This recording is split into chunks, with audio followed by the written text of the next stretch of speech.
Codex tungod sa kainit sa panahon karon, kailangan nato nga magtagpisaw or magpabugnaw sa mga katubigan. Nangaligo day ang among team, akong mga kauban, ang mga parente ug mga friend diri mi karon sa Lugong. Ang akong mga kauban nga busy sila sa pagpangandam sila mga gamit para pagpangaligo, pero murag mas grabe pa kadaghan ang ilang gamit para pangkatulog or mas gitagaan nila pagtagad ang pangkatulog kaysa pagpangaligo.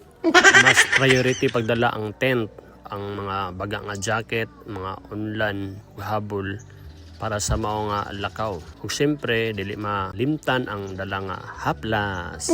Ang isa sa gitsadahan kinako danin lugar manggod kay ang pinaka-importante gid sa pagpangaligo ang naatay masilungan nga kahoy, landong.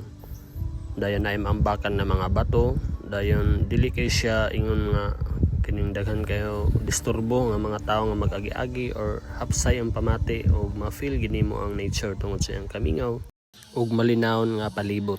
Dili na kinahanglan nga magbuhat ang og balay or para masilungan kay tungod kay mismo gud sa tubig nagid siya kining landong nagi kahoy diya sa dapin sa tubig. Kay sa grupo man gud dili man gud tanan musukol sa init, na magud tay kauban na mga mistisahon or mga artistahon og mga kutis nga dili siya pwede maigo sa masintro sa siga sa adlaw. Anahan sa among kaliguan dito pud makita tong buntod nga kining kuan isiga kilid niya tubig. Nara sa inyo kung gusto mo mulahos dito, mabaklay ra sa unahan malantaw ra man gani gikan sa gikaliguan. Amping lang dayon ang mga bata binantayan sa mga kuan mga dagko karon nga safety ang ilang pag-adto didto.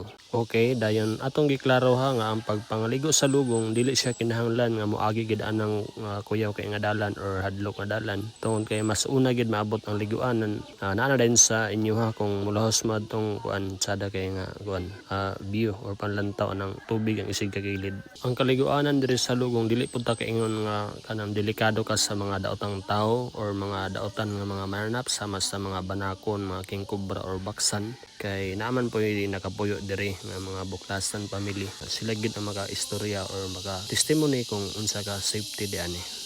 Bahin sa parkinganan wala may daotang nangahitabo sa magparking noon diri mga motor or multicab sa pagkaron kay dili masad nga na ka daotan ang mga nagpuyo diani. Kung kabahin pod sa mga daotang tao nga atong mabalak-an kung unsay mahitabo sa ato diani, wala man po yung mga daotang tao mga bugoy-bugoy or unsa ba diani nga makaanhi kay kini nga lugar sudlonon siya. Tuyoonon kay nga manhi diri dayon wala may mga bugoy nga manhi diri noon. Kining lugar nga akong gisakasakahan nga bukid diani, kuan siya pastuhan sa mga kanding mo nga naapoy koral diani sa mga buklasan family. Tungod kinamay kan